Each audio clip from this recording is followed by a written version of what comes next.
So welcome to another edition of the Impact Sessions podcast with me, Nick Bramley. I am absolutely thrilled this week to have one of my longest established, I hasten to not say oldest associates as a guest of mine. Sorry, Jayne. We have Jayne Graves, who's the Managing Director of Encompass Marketing. Jayne and I go back a long way, worked on lots of joint projects together. She's an absolute pleasure to work with and hopefully been a pleasure to have her as a guest on this week's podcast session. We're going to talk about marketing trends for 2021.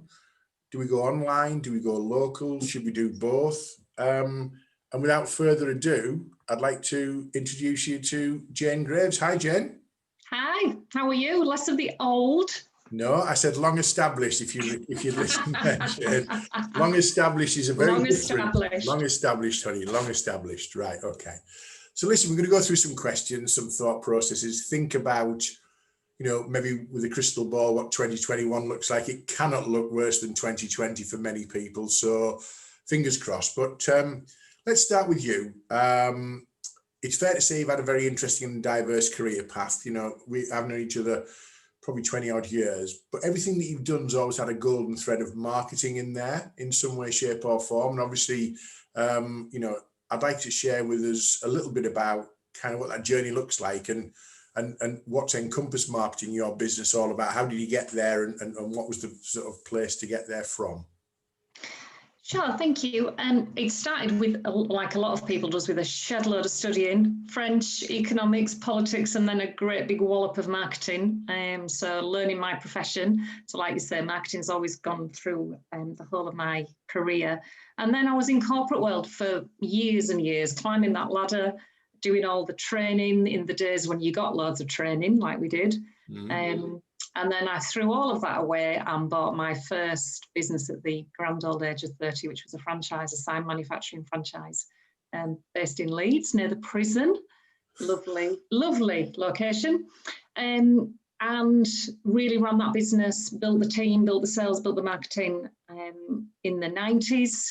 And then 2006, I founded Encompass, which was a marketing consultancy.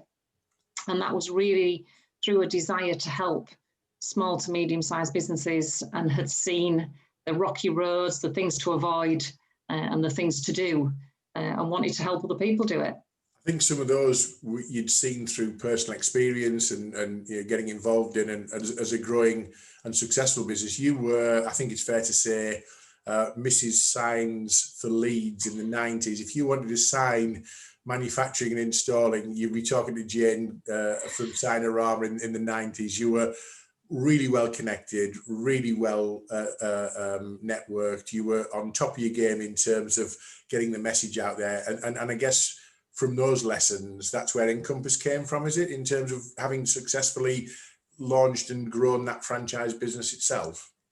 Yeah, definitely. And there's nothing like an empty order book to make you get out there and to have some really dynamic and robust strategies to meet people.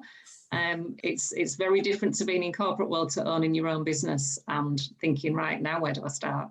Yeah. It was a franchise, so we did get a lot of pointers and a lot of advice and a lot of stick beating. It was run from America.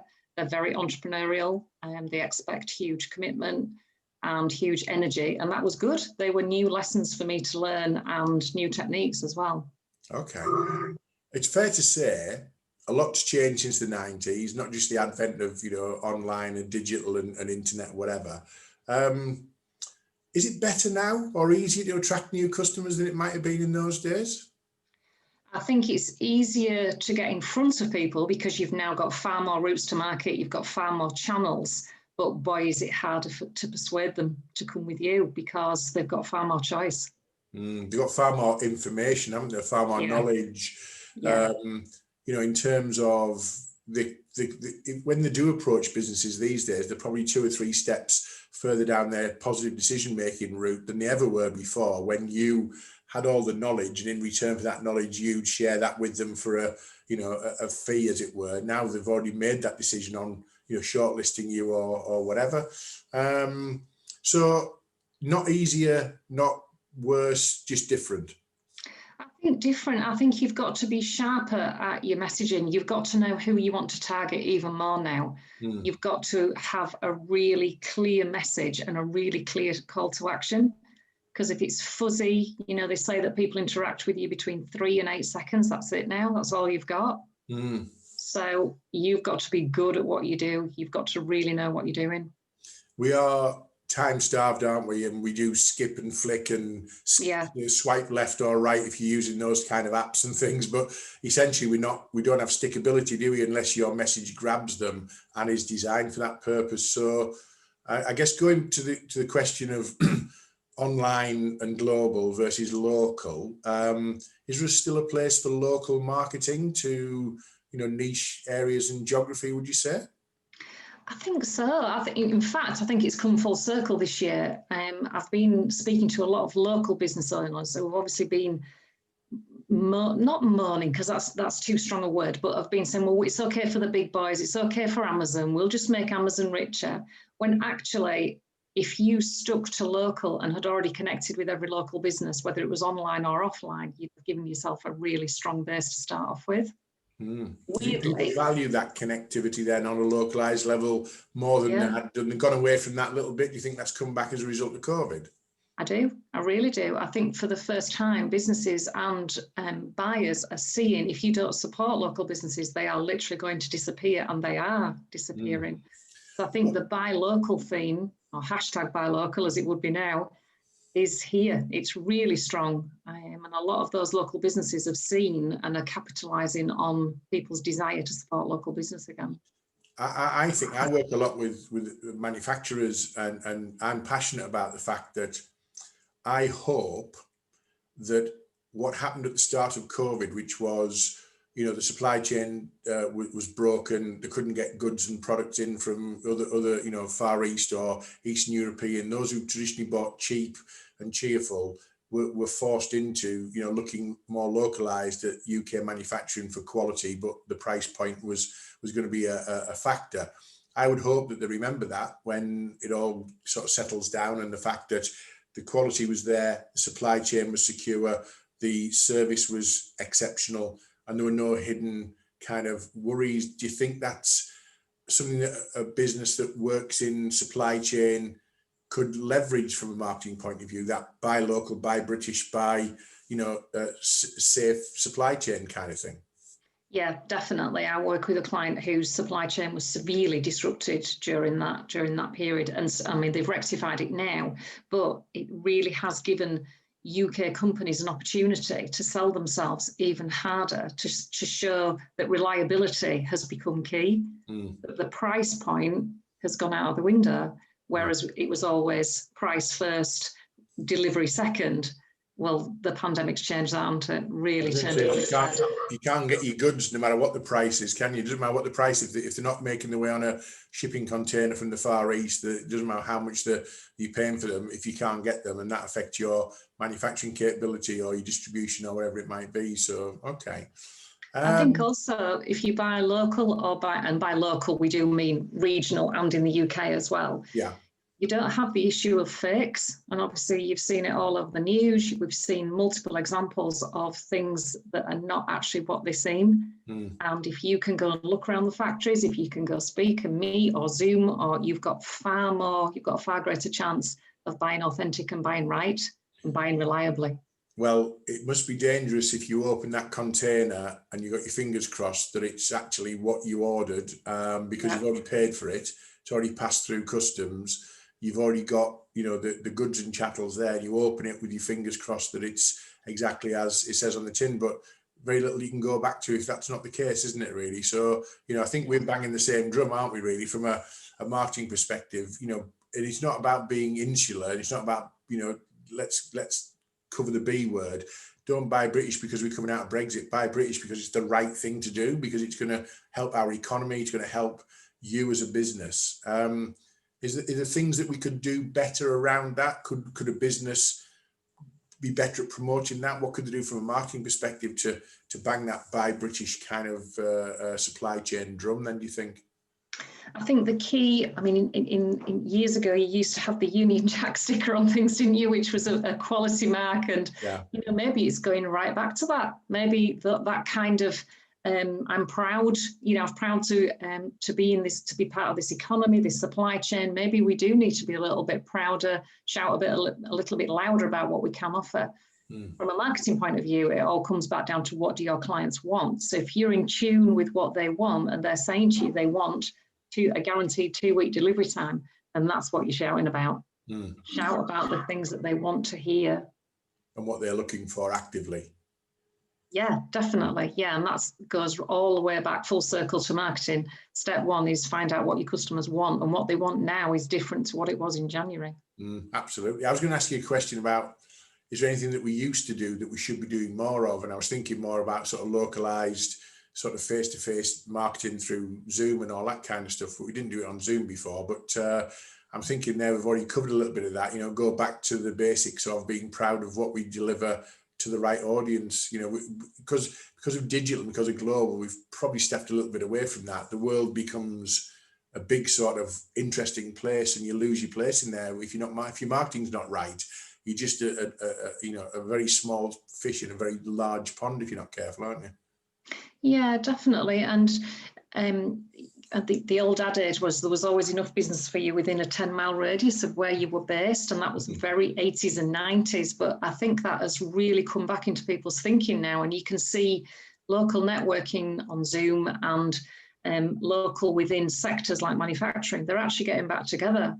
I was working with a client up in the northeast and around the renewable sector, and they're really gathering together again locally. Yes, there's some big international companies in there, but they're actually gathering together the strength and there's knowledge together in where you're based. And it's fantastic to see that coming back, that people are actually thinking, I'll just look round where I am rather than straight online. And that might be collaboration as well, mightn't it? It might be the fact I can collaborate with somebody around the corner in a fabrication sense or an engineering sense or whatever it might be. Okay. One of the things that's always impressed me about you, and there are many things, Jayne, as you know, we go back a long way, but is the fact that you get the connection between marketing and sales, okay? You absolutely understand what some business owners don't. You sort of understand that the two have to work together, and that's also linked, I guess, to the third one, which is your customer experience. Why do you think some business people and business owners see them as separate disciplines that just don't, you know, I've got somebody doing marketing, I've got somebody doing sales, and actually they don't like each other, don't talk to each other? Why is that still a case? I see that on a regular basis when I'm working with businesses. Why is that? But yeah, I see it as well. And I think it's really lack of understanding of what marketing is. So if you look at, and I'm going to double check this, I'm going to read it out. Definition of marketing, I thought I better swat us on it, is the process responsible for identifying and anticipating and satisfying customer requirements profitably. So when you go back to the definition, which most people have never heard of, it's actually quite easy, because marketing is how you go find them and communicate with them. And sales is just one of those ways that you do it. So, but unfortunately, most people think marketing is either PR, or it's social media, or it's a brochure, or it's somebody sat there doing telemarketing, or maybe a survey, or sending a brolly out if it's raining with your logo on. So it's lack of knowledge, it's disconnect between how it all should tie together. So Encompass Marketing, you've been, you know, around for sort of 14 or so years. Is that what you do then at Encompass? You join the dots for your client? Is that kind of one of the differences that you make? Because I'm going to read something out for your website in a second, but just responding to that in terms of joining the dots for your clients, not working in isolation, not working 2 or 3 silos: marketing, sales, customer experience. You connect the 3, don't you? Yeah, definitely. And it's usually so eye-opening for every business that I work with. So it's really making sure, first of all, they know who their audience is. That's job number 1. That's where I would nearly always start. Some companies really know it and know it well. They know who loves them already. They just want more of it. And then you have lots of companies who are really not sure who loves them already. And so then it's really then a process of going through, well, okay, where are those people? How will we message them? How will we attract them? How will we persuade them? What do we need? Do we need a bunch of salespeople? Do we need less salespeople? Do we need great email? Do we need great touch points? Do we need to say thank you? That's always a favourite that's usually overlooked. So it really is just getting everybody working in the same direction of wowing the customer. My favourite is to say to somebody, who's your target audience, and they say we can sell to anyone. I mean, that's like nightmare starting point, isn't it? You're going, well, can we be a bit more specific? Who do you want to sell to, and who's actually got the money right now? That let's start somewhere. Oh, anyone can buy my product or service. And that's where marketing falls down, because they don't understand that, you know, they don't understand that you have to be more specific than that. Other these people who are running the businesses that go, well, we'll sell it to anyone and we'll just be busy. We'll just be active and busy. That's not the same as being productive, is it?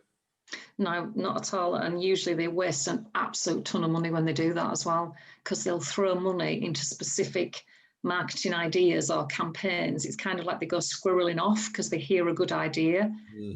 But because they're not clear on who they're targeting, it doesn't work. And then they think marketing doesn't work. So yeah, so it gets tarnished with that brush, doesn't it, of saying, well, I've tried this marketing stuff and marketing's rubbish, so it doesn't work for me. In reality, it wasn't part of a plan, wasn't part of a strategy. They hadn't really thought about the landing place and the fact that it was ever going to work. So I'm going to read a little question out that's on your website. It's an intriguing question. It's the first thing you see when you go onto the Encompass Marketing website. And it says, who needs marketing? ? Okay. What a great question to ask someone when they land on a strategic marketing business like Encompass's website.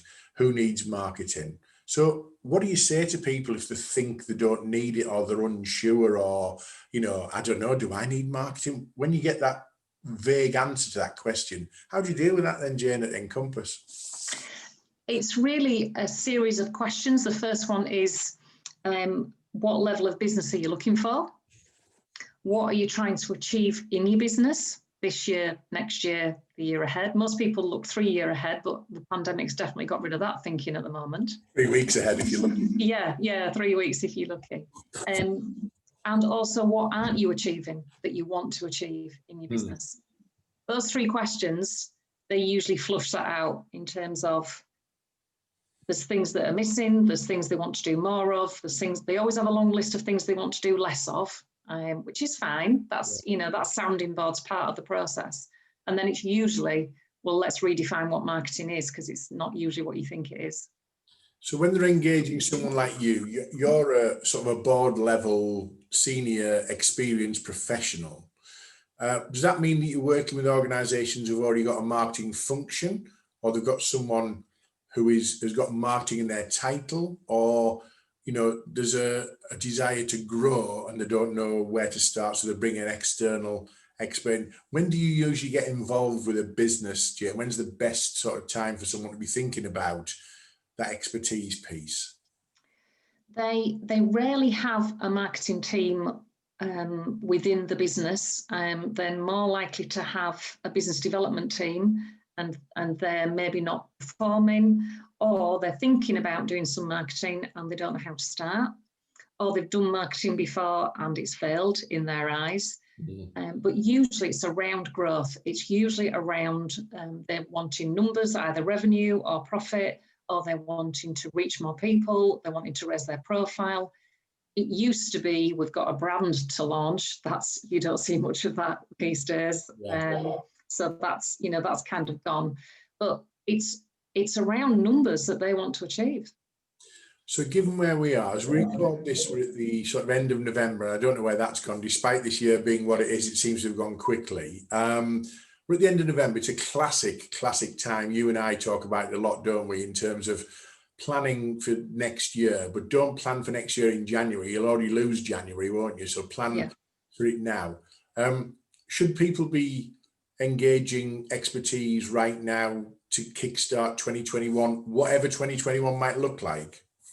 Definitely, because this is the time to do your research. The market has changed. And if you look at any webinars or any training that you care to go on at the moment, it's all about that the business landscape has changed for good. And I think it actually has. I think it's had a real pivot now. So to give you an example, I was working with a client this morning and we've set up all the research. So we're going to do some surveys. We're actually going to ring some clients. We've been developing the questions. We're going to use some online tools like SurveyMonkey, which are free and really easy to use. And we're going to do some prospecting as well. But the aim is all to find out, what do they want? So your existing clients, how has life changed for them? And what they want from you, how has that changed? That's the job to do before Christmas. That's the really key job in the run up to Christmas, is to find out what people's expectations are and what their plans are. I was going to say, you need to work out whether your customers have got that sort of flicker of consumer confidence that the vaccines are bringing, or whether they still think it's going to be a long, hard road, or whether they're saying, look, let's get through the first quarter and see what Easter brings. You don't know until you engage them, do you? And actually, the design of questions is a real skill, isn't it, in itself? Asking questions that are meaningful and give you value is a real art form, isn't it? Definitely, and that is a real copywriting job, to get the best responses, whether it's an online questionnaire or whether you're actually engaging with them on the telephone. And it's key to get those questions right and to bring that kind of skill in to get the questions right, because you want open-ended questions. You want great questions that they can actually tell you what's going on in their world. And out of their answers will come the basis of your marketing strategy next year. So you make marketing, what I would say, effective on the basis that it's linked to performance, isn't it?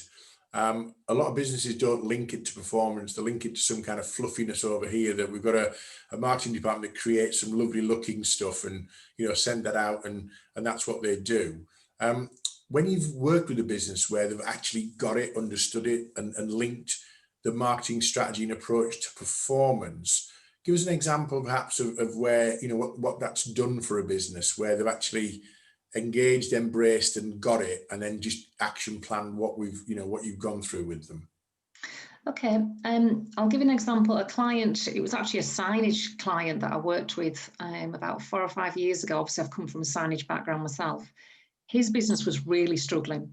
So we went right back to basics and we did the surveys with his clients. And one of his clients was a care home. And they said that their biggest problem was dementia sufferers, who they were very agitated, and they were lost. And therefore, anybody who's had a family member who suffered from dementia knows how agitated they become. If they can't find their way around a place, they're very confused anyway. So that was an absolute class piece of marketing research, which started the whole process. And out of that, we then worked with that client and we did all the research behind wayfinding and dementia. So lots of studying. We had to do lots of desk research. We actually tied in with a university who were working on very similar products and how to help those suffering with dementia. And we actually launched a range of products that we already knew the market wanted because of doing it the right way around. That company is still going and its revenue is in the millions now. Wow. So I think they're now in something like 11,000 care homes, those signs now. So if you get the research right and you know what your clients want, and obviously the most beautiful result of that project is the amount of dementia sufferers who now have calm and peace and can recognize their way around care environments, which, how gorgeous is that as a spin-off? The last thing you want as somebody who might have that in your family is, seeing them agitated and suffering. If anything that makes that sort of much more acceptable and passable and peaceful has got to be a result. But it's really interesting that, Jayne, that you've said, the research delivered the solution. And a lot of people shortcut the research. Is it me, or is online and digital all about almost instant gratification? How many likes, how many looks, how many thumbs up, how many comments and stuff? Is that unfair? Is it about doing the hard yards? Is it about putting the effort in, or is it about just pushing out there and let's hope? The digital world is unlimited. If we get enough bites of the digital world, what's the difference? What would you be saying to a company who just say, I'll throw some content out there, surely there'll be enough people who buy from me? How does that work? It doesn't. It's as simple as that. You'll waste your time, and you'll waste your client, your prospect's time as well, which will be even more annoying. So take the example of the signage. So it had an e-commerce website. So we found out that the clients wanted to buy online. They wanted both. They wanted to be able to ring up for advice. They wanted to find out about the different products, but equally they wanted to buy them online. We didn't use social media at all. We used LinkedIn a little bit to get to the big procurement directors who were on LinkedIn. Care home managers were not on LinkedIn. We did the research. So there wouldn't have been at any point in us going all over Facebook and Twitter and LinkedIn because the care home managers weren't there. Find out if your audience is there first. And then if they are, brilliant. Look at recruitment agencies. They use LinkedIn all the time because they know we're there. So find out if they're there and then hammer your content, hammer great content. Don't do it unless you do. Excellent. Okay. The global pandemic's changed the marketing landscape, right? Okay. Has it changed for good? Are we doing things now that we're going to take for granted that we weren't doing before March in the UK? Are the things that this year have been positive coming out of the pandemic, in terms of marketing and communication side of things? I listened to a webinar from my institute, Chartered Institute of Marketing, last week, and the headline was "Go online or go broke." It's a big statement, isn't it? I mean, that's all or nothing, isn't it? Isn't it? But the topic was around, if you don't have an online offering, whatever business you're in, you're missing out now, because now online is normal. Whether you had a strategy to go online in 2 or 3 years' time, or if you didn't think you had the kind of business that could be online, now you need to, as part of your customer retention strategy, that was the focus of it, you need to have an online presence. So whether it's you doing, like we're doing, podcasts, or whether you're doing webinars or training sessions, they gave some examples of, even if you're a hairdresser or a nail bar, the people who have been shut, you could have been giving lessons, you could have had a little e-shop selling your products, which would have given you some income.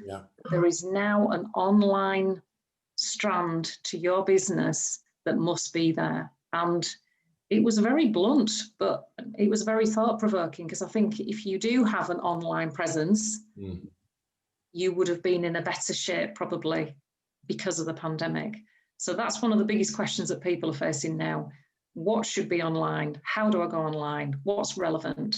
And what actually would our customers value if you put it online? They wouldn't value everything. I mean, my business, IMPACTUS Group, I don't mind admitting, I've said this to everybody, the first 3 days of lockdown in the UK, I just watched Netflix for 3 days and sat there and thought, oh my goodness, woe is me, what am I going to do? But my head was just spinning, so I just let it spin.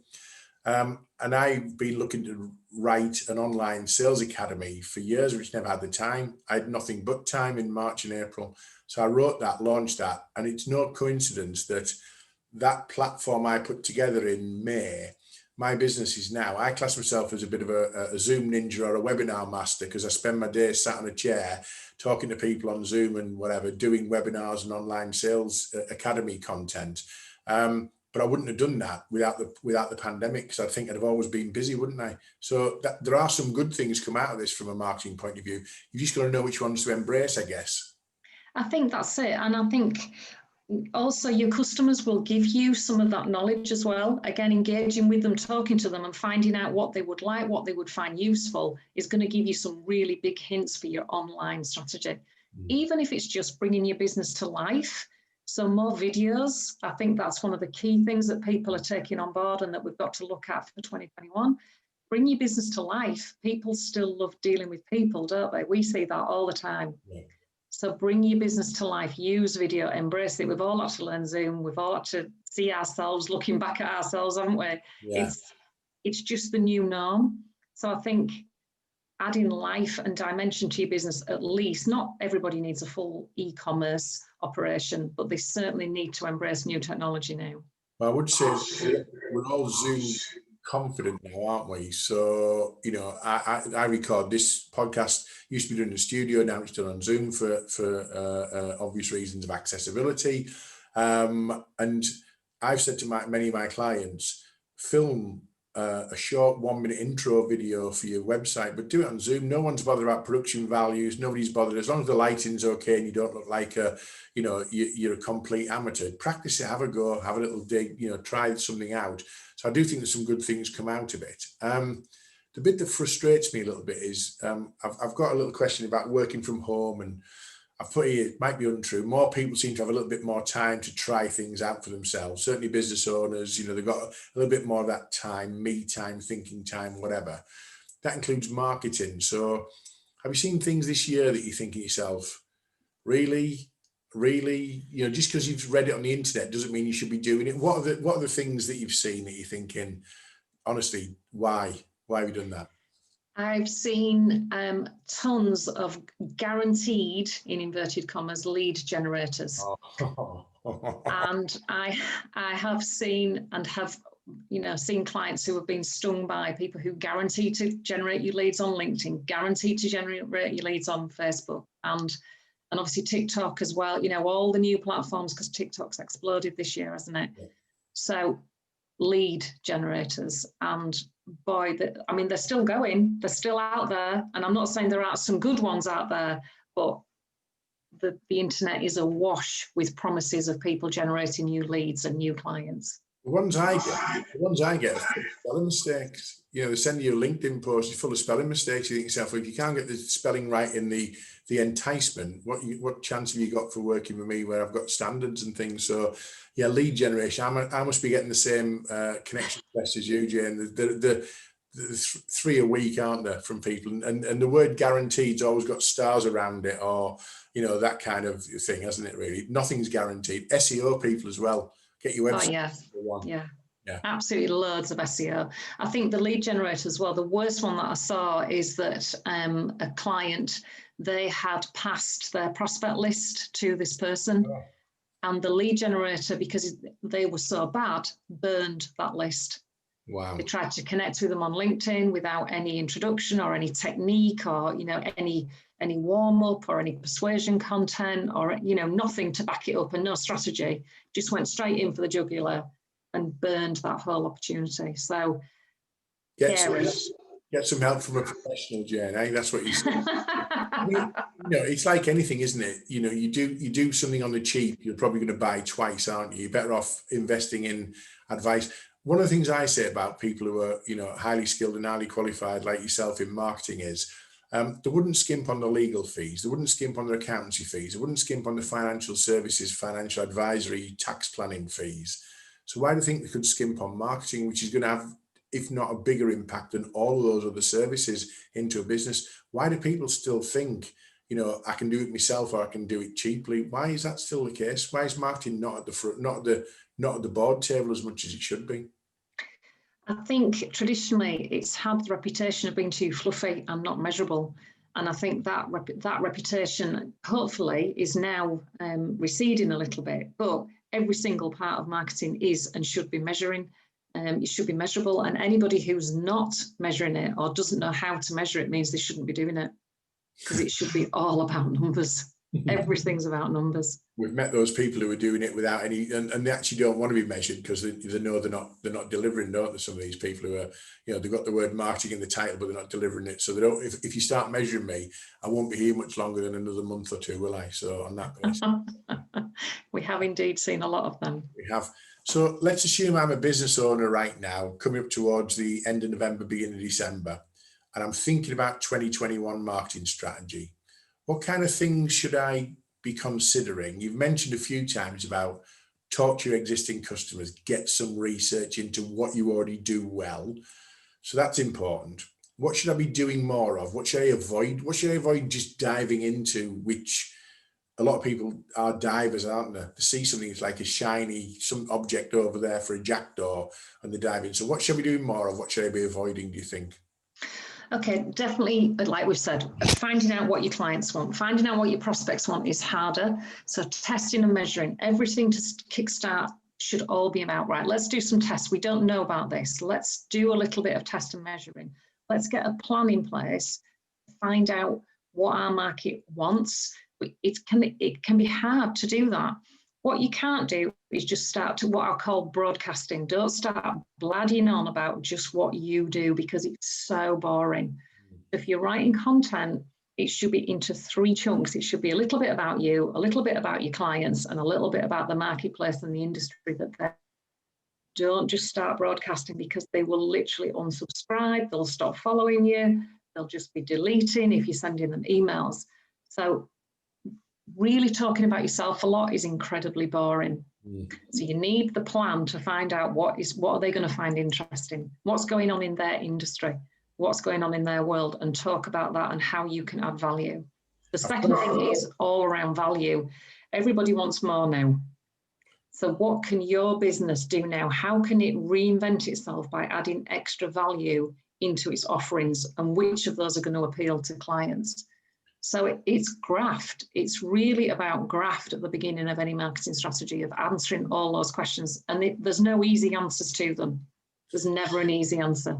Well, I've talked a lot on this podcast with different guests about putting yourself out there as an expert or somebody of relevance or value, a thought leader, whatever.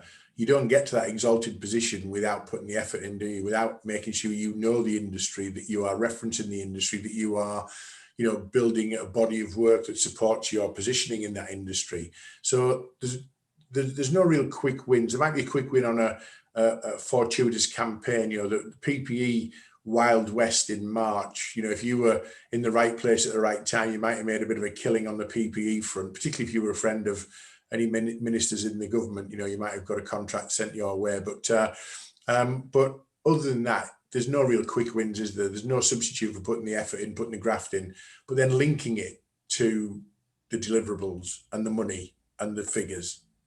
Yeah, definitely. And like you said, there are, and unfortunately, those people are probably going to get a bit of a backlash now, the people who've made the quick wins in the pandemic. But there are businesses who have had huge successes, and not just with PPE as well in the pandemic. And a lot of online developers, for example, and IT people, quite rightly, have supported people and helped people and allowing businesses to pivot. But in the main, most people still have to slog it out. And the more that you can get all of your thinking lined up and your strategy really robust and really based on market knowledge and customer knowledge, then you're really going to reap the benefits of it going forward. I'm going to finish with one of my clients. I will mention them, UK Bathrooms, based in Ripon, and they've had a fabulous year, but they were very brave, because in March they had 2 choices, I guess. One is, let's furlough everybody, let's mothball the business, and let's come back to it when we can. Or actually, let's invest in the business, invest in the people, restructure the organization for growth, and let's deliver that. Let's make sure we provide an exceptional customer experience, because we've got the supply, we've got the stock, and people are sat at home on furlough with bathroom projects to do. So why not get it from us, and we'll give you all the advice, support and help, etc. And I love stories where people who've taken a risk, i.e., they've invested all that energy and effort, have been rewarded by that. And that's where marketing comes in. You get that glow, don't you, when you've put the effort in, you've energized something, and the results come. So, that's what working with you does for most of your clients. They get that glow on a regular basis, don't they, Jayne? Yeah, I'm a glow magnet. Yeah, that's a good phrase. Yeah, but yeah, it is. It's true, because also doing the strategy right will allow you to make the right decisions. So you're right, there are people who, and we've met lots of owners who are big risk takers, and equally we deal with people who are risk averse. So the more robust your strategy, the more your decision making, whichever one of those you are, whether you're super entrepreneurial and you go for it, or if you're really cautious, you're going to know that you're making the right decision. And like you, one of my more cautious clients, when the pandemic hit, they had exactly the same choice. And they decided, we did the background thinking, okay, what's going to happen? We looked at the print requirements, the 2 meter distancing, all of that, and switched their business into that area. But they had to make that decision. I can put the plan in front of them, but you're right. Ultimately, it comes down to risk taking, but it's minimizing the risks with good planning. Yeah. Jayne, that's been an absolute pleasure. That's flown by. I'm just going to share the screen so people can see a little bit about sort of where the podcast goes and what we're up to, and a bit of contact details for you. So, so the first thing to say is thank you again, Jayne, Managing Director of Encompass Marketing, as we've said earlier. The podcast comes out on a Tuesday. It's available on all the usual platforms: iTunes, Spotify, YouTube, Google Play, Podbean, Castbox, to name a few. It's hosted on my YouTube channel. I'll promote that through LinkedIn to let people know there's a new one. But you can, of course, subscribe, which means that you don't miss out on your usual Tuesday impact sessions. I've put Jayne's contact details on the screen for those watching, but I'm going to read those out. So it's Jayne Graves, Encompass Marketing, 07811212874, and Jayne with a Y, Jayne at encompass.uk.net. And your website's obviously the same derivative. So is that everything covered in terms of your contact details there, Jayne? You're probably on all sorts of platforms, but we can't publish them all, I guess, can we? No, that's absolutely fine. Thank you. Absolute pleasure to see you again. I would encourage anyone who's looking to have a successful 2021 to get some professional input, get some strategic advice, to link your plans to the money and to talk to your existing customers. And the best way to do that is employ an expert. So Jayne is very much that expert, known her for 20 odd years, worked on multiple projects together. Fabulous to see you again, hon. Great to see that Encompass continues to go from strength to strength, and fingers crossed that 2021 feels brilliant compared to what has been an interesting year. It's been great from a business point of view for me, but it's just horrible on a sort of level of stop start, isn't it? So it'd be nice to be nice to go on holiday and also go to the pub and hug a few people. So nice to see you then, Jayne. Do we get to go to the pub as well at one point? That'd be great, wouldn't it? We're owed a beer or two, aren't we, you and I? We really are. Yeah. Okay, great. Thank you. Okay, Thank you for inviting me on, Nick. It's been a pleasure. Thank you. Thanks, son.